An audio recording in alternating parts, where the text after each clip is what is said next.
Hello and welcome to another episode of Talking All Sports. My name is Zach, and today's episode we have a lot to talk about. A lot went on in the weekend of sport, in the world of sport, I might add. So let's not waste any time. Let's just get straight into it. To start off with, we're going to be talking about football, not AFL version, the World Game Soccer.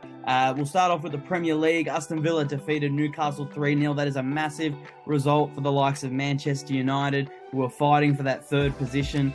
Newcastle, uncharacteristic performance against the Villains, and they got handed a pretty hefty defeat. Brighton defeated Chelsea 2-1 at Stamford Bridge, an upset definitely, and honestly, Brighton should have won by more. They had a lot of chances gone begging that probably would have made it a foregone conclusion earlier into that second half. However, it was a ripper finish for Brighton to win and beat Chelsea. Chelsea have now been winless in their last 7 games, which is really concerning. They've had just a horrendous year. I think they want the season to be wrapped up just so they can start fresh, try and go at it in the off-season, and see if they can turn their luck around for next season. Fulham defeated Everton 3-1, which puts Everton's future in the Premier League in major doubt again. Every loss, every draw is just further deeper into the danger zone for Everton. Crystal Palace defeated Southampton 2-0, and that could almost sew up Southampton's future in the Premier League, as they would probably most likely at the moment are rock bottom and will probably go down to the Championship. Wolves defeated Brentford 2-0. Bournemouth defeated Spurs 3-2 in a ripper.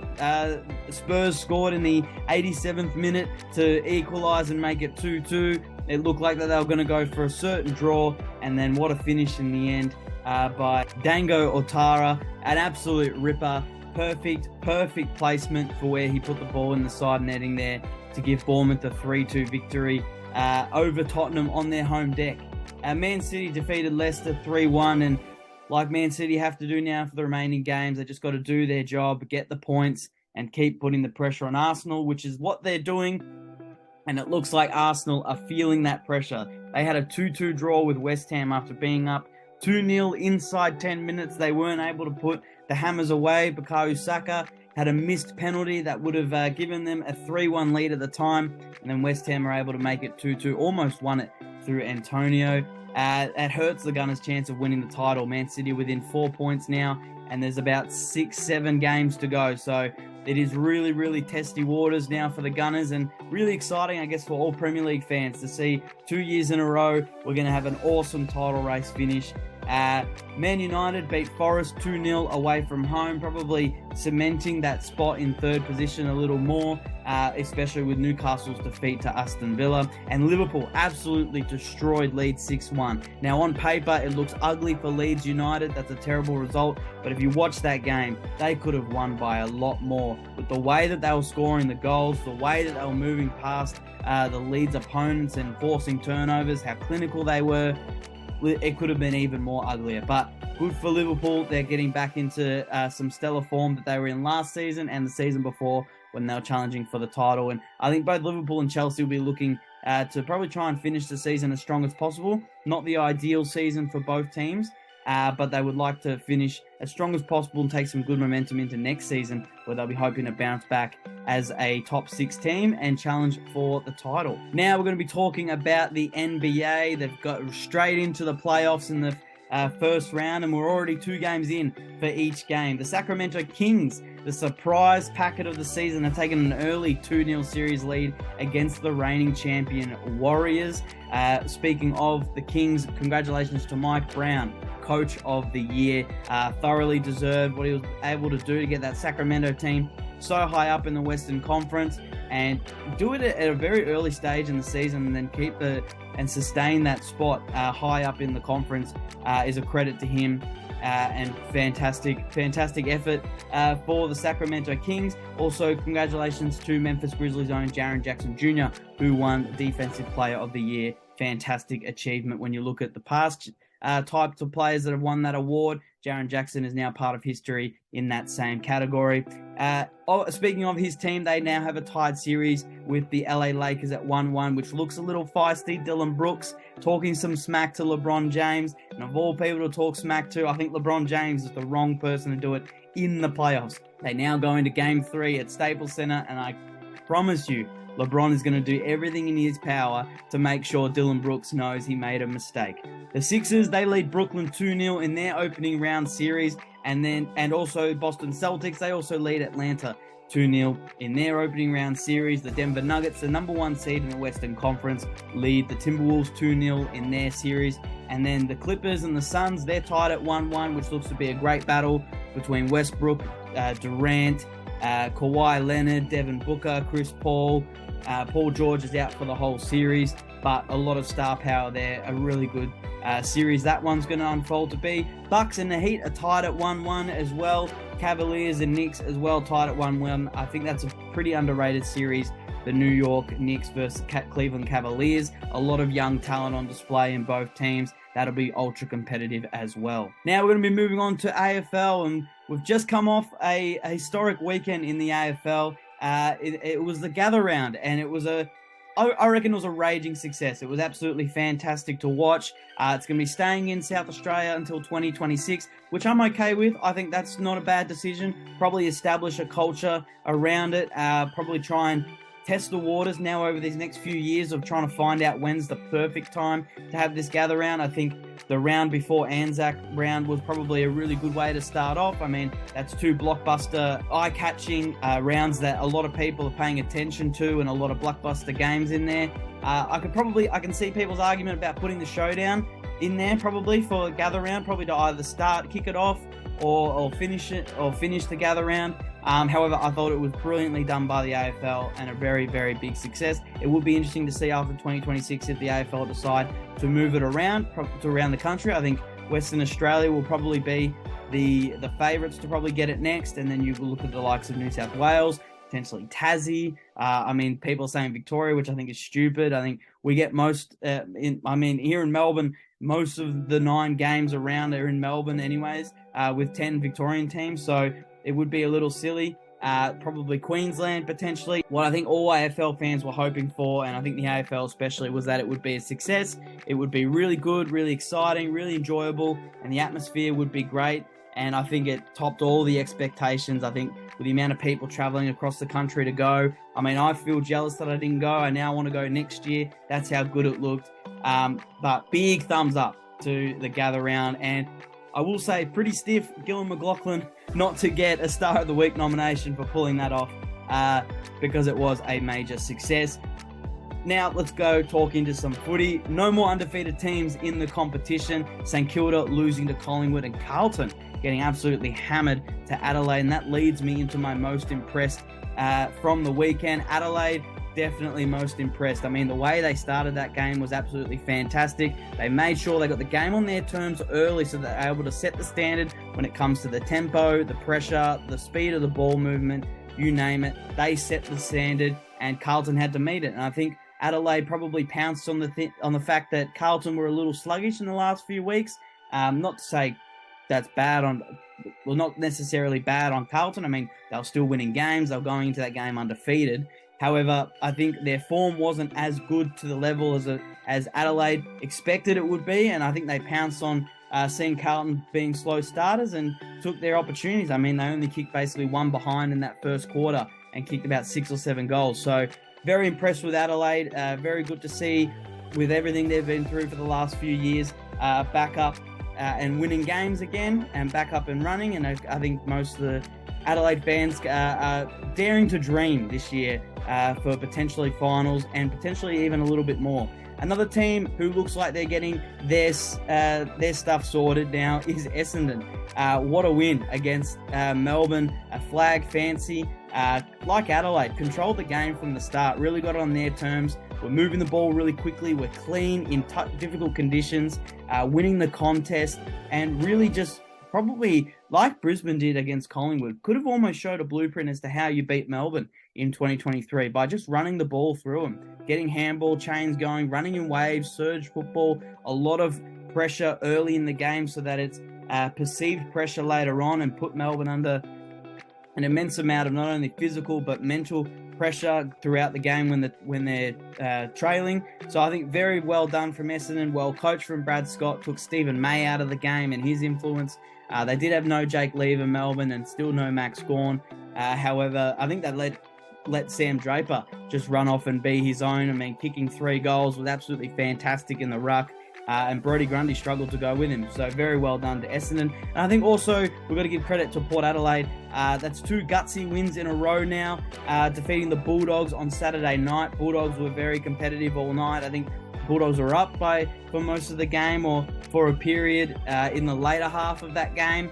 And they were really, really good. Bulldogs are very competitive against Port Adelaide, tested them, but they showed a lot of heart, resilience, Port, and that's 2 really good wins in a row to now get their season back on track as they sit 3-2. They have a winning record, even though they got copped a lot of criticism with their losses to the likes of Adelaide and Collingwood earlier on in the season.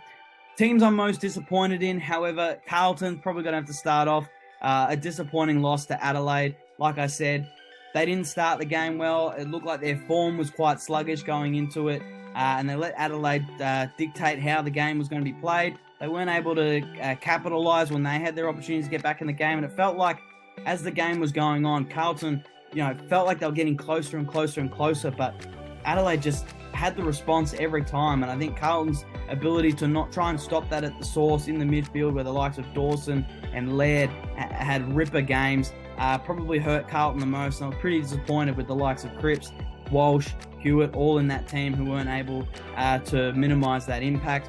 Melbourne were pretty disappointing. I mean, that just wasn't Melbourne on the weekend, just like Simon Goodwin said, losing the contest basically most of the time. I mean, the stat sheets might say otherwise, but they were almost ineffective when it came to clearances or even just winning in the midfield. Their defense looked out of shape, out of sorts. And the forward line, although cohesioned well, putting up 70 points in the wet weather, still wasn't enough to get the job done. I think Melbourne, I said it is my team, but I think Melbourne were chasing tail for majority of that game. And although they led for a little bit in the second quarter, Essendon, when they took control and got a run on, Melbourne had no answers and probably was game over from there, which was pretty disappointing on them. They would need a big response against Richmond on Anzac Eve in front of a big crowd on the MCG, when Richmond as well are going to be a team who will want to respond. They're also on my most disappointed. I guess it's hard because they've got a lot of injuries that are probably can be used as an excuse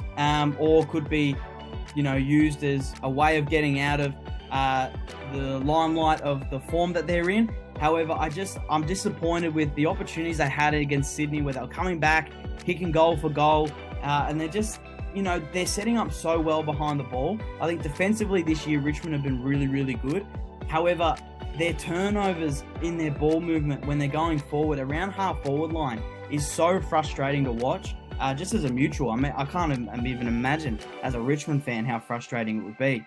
But I think that's what's really letting them down. And I mean, the ability for teams like Collingwood and Sydney, who are able to capitalise and just slingshot from those turnovers and score really quickly, was what really hurt Richmond.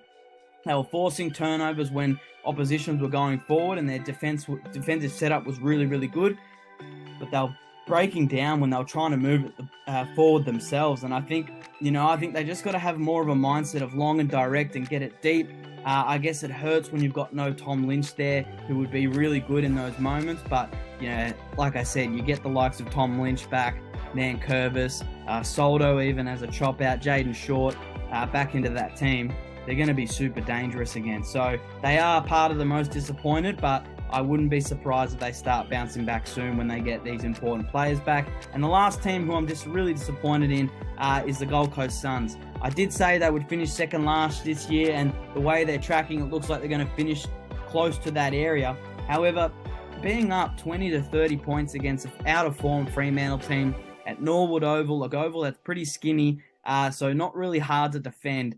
I thought it was pretty disappointing how they let Fremantle just take basically a surge of momentum and belief and confidence and will to win, and let it run over Gold Coast. And it could have been worse in the result. I mean, they only lost by 10 points, but Fremantle could have run away and probably won by 5 or 6 goals. So really disappointing on the Suns. I mean, the stats going around showing that they've got the same midfielders running in the midfield for the majority of the game. And that's probably is a big concern, I guess, that versatility. You know, you want to give Touk Miller, Noah Anderson, Matt Rowell, all these star players a rest in the guts. You know, they look tired by the end of it. And how do you blame them? They're playing over 50% of the game in the guts. So they probably need a few role players now to step up a little bit. Stewie Dew, I mean, what does he do? How does he get that through to the team that some players need to step up? Probably a perfect week to do it now is against North Melbourne, who with the coach like Alistair Clarkson are going to challenge them on their home deck on Sunday night. So that'll be interesting to watch. But yeah, for the week just gone, I think Gold Coast put themselves in a position where they probably should have and could have won that game and weren't able to do it, so they round out my most disappointed. Now we're going to be moving on to the round 5 power rankings, and we have a bit of movement. Melbourne have lost their spot at the top of the ladder, in fact moved down to 3rd, as Brisbane's impressive win against North Melbourne and Collingwood's win against St Kilda sees them jump above the Demons. Sydney have got back into the top 4 with their impressive win against Richmond. Geelong are back up there with a great victory against West Coast, and let's not take any credit away from West Coast. With everything they're dealing with in that second half, how they performed against Geelong, tremendous effort and really good heart, really good attitude and really good mindset that they've going on over there in the West. So a lot of credit goes to West Coast and a lot of praise and appreciation for what they have to go through for the Eagles as they're battling at the moment. And the performance I saw in that second half against Geelong was quite impressive, and I thought that was very good by them.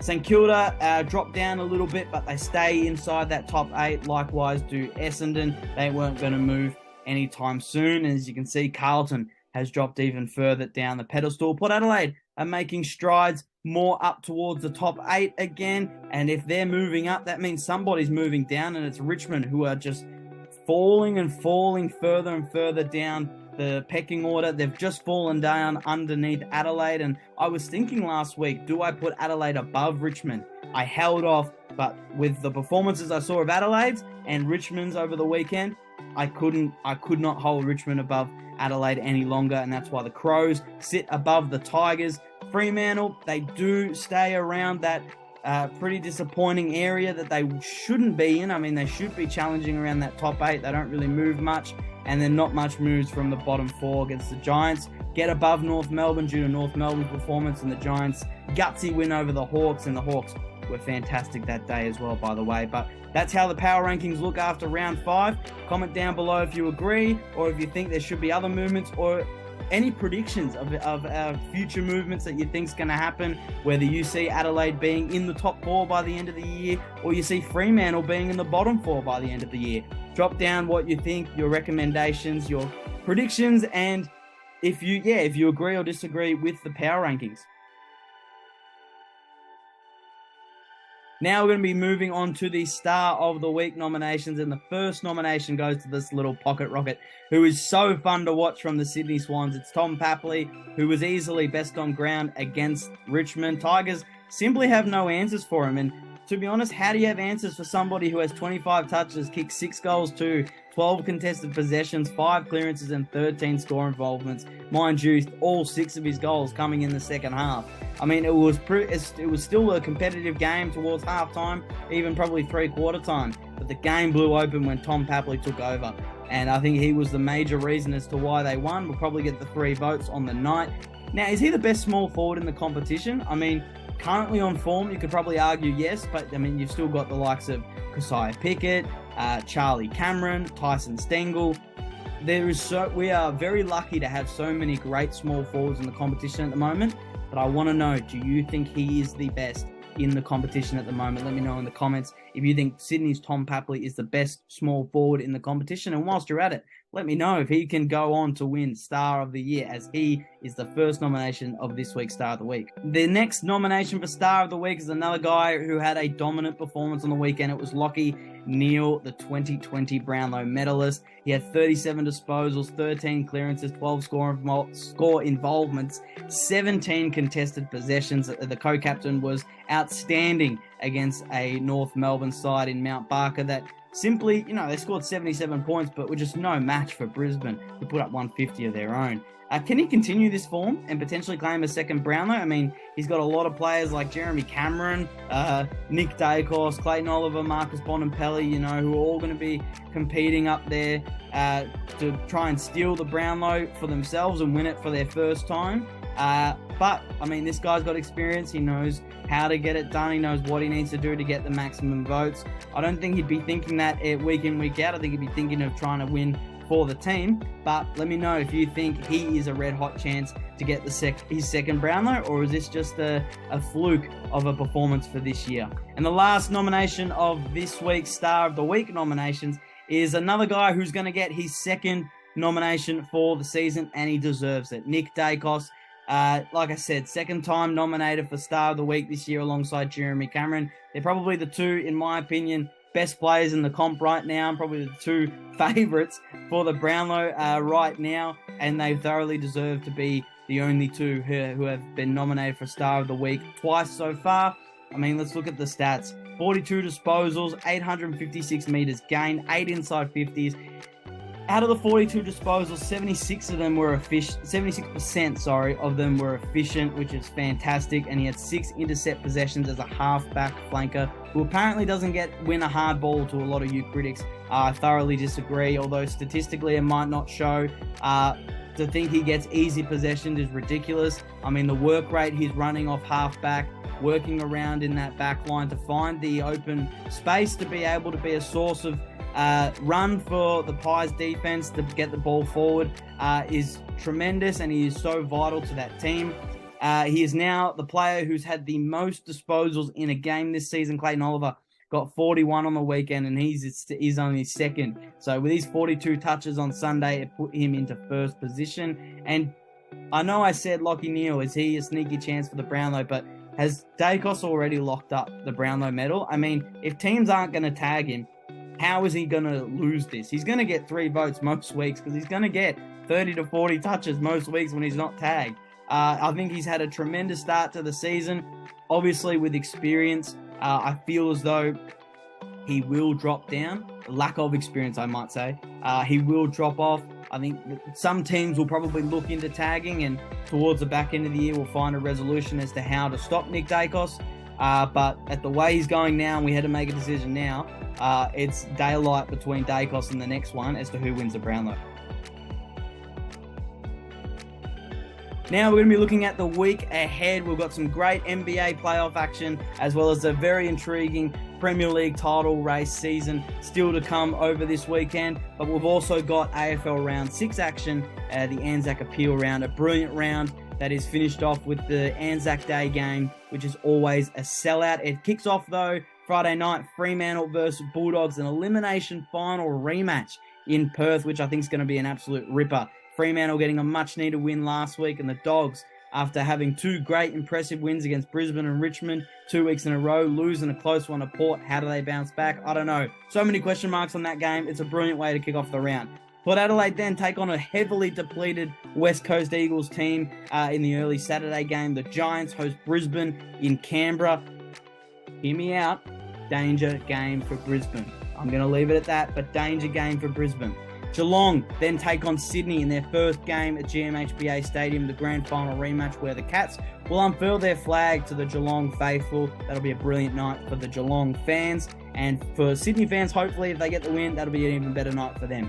Hawthorn and Adelaide kick off Sunday action down in Tasmania. Blues and the Saints, what a ripper that's going to be at Marvel Stadium Sunday, 3:20. We thought it could have been 2 teams coming in undefeated, but now it's 2 teams with 1 loss, but 2 teams who are in really, really good form. Although what I said about Carlton earlier, they're still 3-1-1. St Kilda are 4-1. It's going to be a ripper. It's going to be a great matchup. And Gold Coast will round out the Sunday football action up in Heritage Bank Stadium against North Melbourne. And then on the Monday night, Anzac Eve, we've got Melbourne taking on Richmond. This is the 8th year in a row now that we've got this Anzac Eve game. I think it's an absolute ripper. It's a great way to build up for the big Anzac Day clash.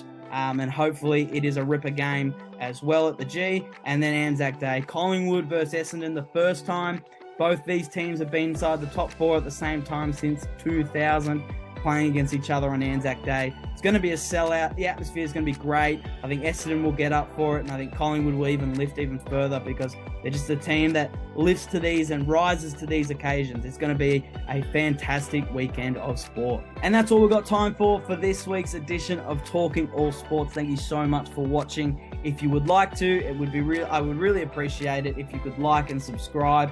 Leave comments down below of predictions for the NBA, the Premier League, the Champions League, Europa League, the AFL, the UFC, the Live Golf that's happening in Adelaide this weekend. There's so much going on. Sport is absolutely flying at this time of year, as it always is, around all times of the year. That's why sport is the best thing in the world. So, thank you again for watching. I will see you next week.